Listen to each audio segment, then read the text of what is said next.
And as I signed, I saw a name that set my heart to stir, for a certain Francis Farrelly had signed that register.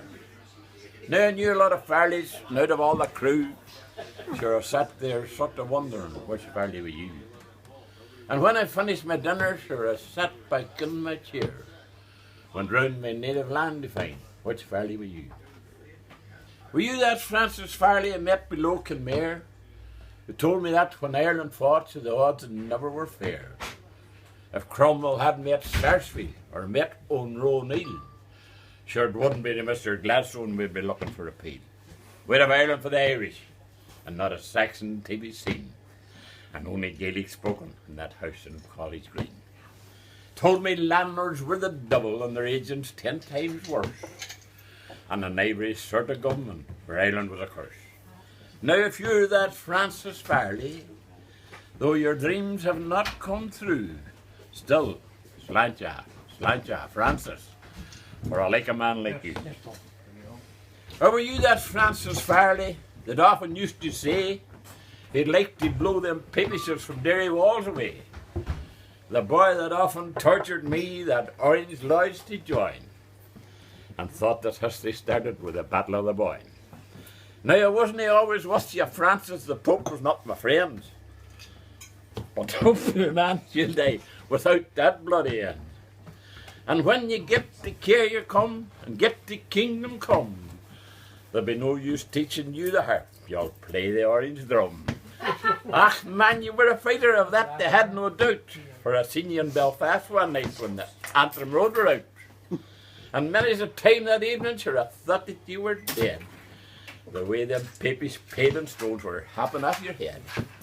Now if you're that Francis Farrelly, who came from North Tyrone, here's looking to you, Francis, but please do leave the Pope alone.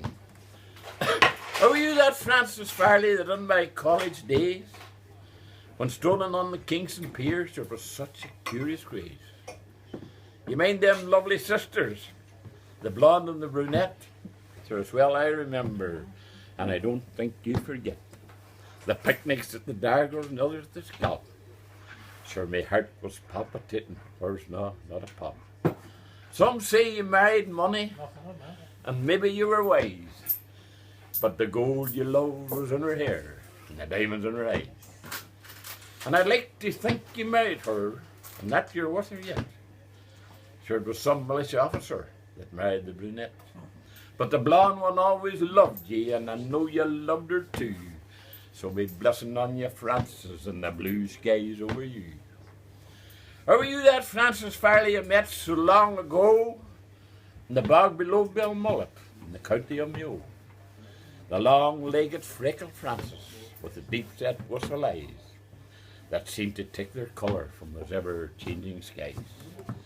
He told me that in autumn he'd be sailing to the west to try to make his fortune and send some money to the rest, and would have paint a picture of the place where he was born, so we could hang it up and look at it and not feel so forlorn.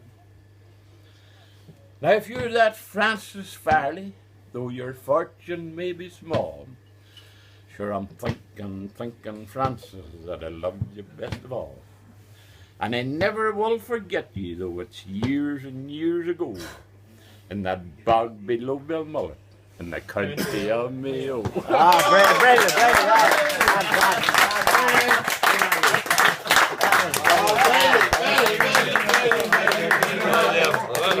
That was well done, Liam.